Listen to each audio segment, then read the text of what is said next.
Hi everyone, welcome back to my channel. My name is Bhavna और हम लोग पढ़ रहे थे ऑर्गेनाइजिंग वाला चैप्टर। इस चैप्टर में आज जो हम टॉपिक कवर करने वाले हैं वो है फंक्शनल ऑर्गेनाइजेशन स्ट्रक्चर, यानी कि जिन ऑर्गेनाइजेशंस ने क्या किया होता है अपने फंक्शंस के हिसाब से अपने स्ट्रक्चर को बनाया होता है। यहाँ पे हम उनकी बात करने वाले हैं।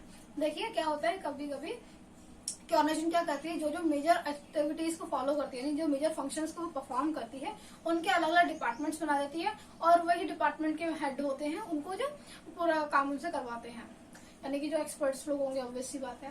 तो ये आपकी फंक्शनल ऑर्गेनाइजेशन स्ट्रक्चर होता है। अगर आपको इसकी डेफिनेशन देखनी है तो वो मैंने प्रीवियस वीडियो में बनाई थी, आप उसको देख सकते हैं।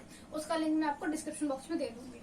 अब चलते हैं इसके एडवांटेजेस की तरफ। सबसे पहला इसका एडवांटेज है बेनिफिट्स ऑफ स्पेशलाइजेशन, यानी कि आपको स्पेशलाइजेशन का बेनिफिट मिलता है। अब देखिए जो अलग अलग फंक्शंस होते हैं, जैसे कि आपका प्रोडक्शन का हो गया, मार्केटिंग का हो गया, फाइनेंस का हो गया, एचआर का हो गया, और ऐसे बहुत सारे अलग अलग फंक्शंस होते हैं, वो आप परफॉर्म कर रहे हो। डिपेंड करता है कि आपके ऑर्गेनाइजेशन को क्या चाहिए। तो जब आप कंटिन्यूअसली उन्हीं फंक्शंस को परफॉर्म करते रहोगे तो ऑब्वियस सी बात है आप एक्सपर्ट हो ही जाओगे, क्योंकि आपको उसकी बहुत अच्छी से नॉलेज हो जाती है। और इसके साथ ही जब आप स्पेशलाइज्ड हो जाते हो तो इससे क्या होता है कि आप कम से कम टाइम में ज्यादा से ज्यादा काम कर पाते हो और आपकी कॉस्ट भी कम आती है।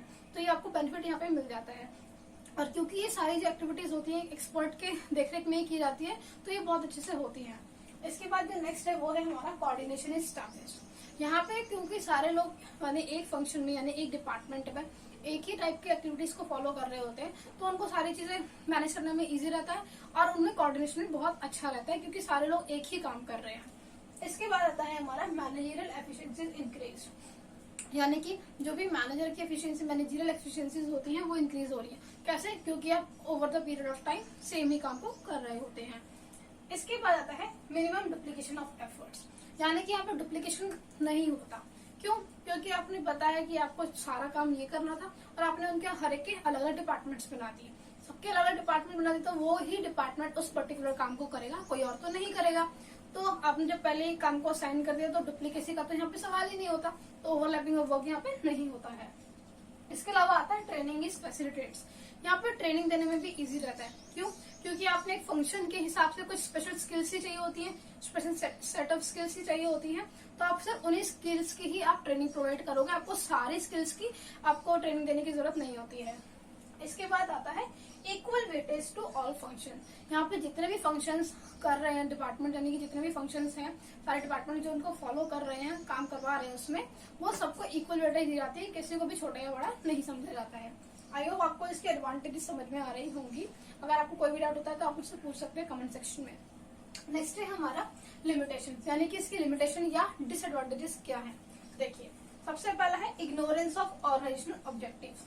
ऑर्गेनाइजेशन के ऑब्जेक्टिव को यहाँ पे इग्नोर किया जाता है। कैसे इग्नोर किया जाता है भाई? देखिए यहाँ पे क्या होता है कि हर एक डिपार्टमेंट अपने अपने आपको सुपीरियर दिखाने के चक्कर में अपने हिसाब से काम करता है और वो देखना भूल जाता है कि ऑर्गेनाइजेशन का ऑब्जेक्टिव क्या था। जनरली जो ऑर्गेनाइजेशन का ऑब्जेक्टिव होता है प्रॉफिट मोटिव होता है। अब आप एक एग्जाम्पल के थ्रू समझिए इसको, कि मान लीजिए कि जो मार्केट की डिमांड है वो है कि एक मीडियम क्वालिटी के प्रोडक्ट्स चल जाएंगे, उनकी डिमांड ज्यादा आ रही है आज के करंट सिनेरियो के हिसाब से।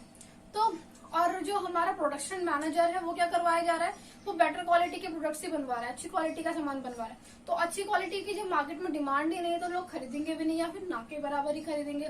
तो इससे क्या हुआ, ऑर्गेनाइजेशन के रिसोर्स जो है वेस्ट हो रहे हैं। तो इस चक्कर में आप कह सकते हो कि ऑर्गेनाइजेशन का जो ऑब्जेक्टिव है वो यहाँ पे इग्नोर किया जाता है। इसके बाद आता है difficulty in inter departmental coordination. यहाँ पे जो कोऑर्डिनेशन होता है वो विद इन द डिपार्टमेंट तो हो जाता है, कोई प्रॉब्लम नहीं होती, लेकिन जब बात की जाए कि इंटर डिपार्टमेंट कोऑर्डिनेशन की तो वो यहाँ पे नहीं हो पाता है, क्योंकि सारे लोग अपने आप को 30 मार खा समझते हैं। सब लोग अपने आप में हेड हैं और वो अपने आप को ही सोचते हैं, दूसरों को वो इग्नोर मारना ही चाहते हैं और उनसे कोऑर्डिनेट करने में मतलब बहुत जल्दी से कोऑर्डिनेट नहीं करते उनसे। इसके अलावा कॉन्फ्लिक्ट्स ऑफ इंटरेस्ट, उनके इंटरेस्ट में भी बहुत कॉन्फ्लिक्ट रहता है। सारे अलग अलग डिपार्टमेंट्स चाहते हैं कि उनका डिपार्टमेंट अच्छे से परफॉर्म करे और अच्छा ज्यादा से ज्यादा काम करे और मतलब वो सबके नजरों में आए, अच्छे से काम करे टारगेट्स को अचीव करके। तो वो चाहेगा कि ज्यादा से ज्यादा रिसोर्स उनको मिले ताकि वो जल्दी से काम कर पाए। तो जब एक डिपार्टमेंट ऐसा चाहेगा तो बाकी डिपार्टमेंट भी थोड़ी पीछे रहने वाले हैं, वो भी कहेंगे भाई जब इसको मिल रहा था हमें भी मिलना चाहिए। तो इससे क्या होता है कि एक दूसरे के इंटरेस्ट कॉन्फ्लिक्ट होता है। अब जिसको रिक्वायरमेंट भी है ज्यादा रिसोर्स की उसको नहीं मिल पाएंगे, क्योंकि सारे आपस में ऐसे ही लड़ रहे हैं। इसके बाद आता है हमारा last point hard and complete development.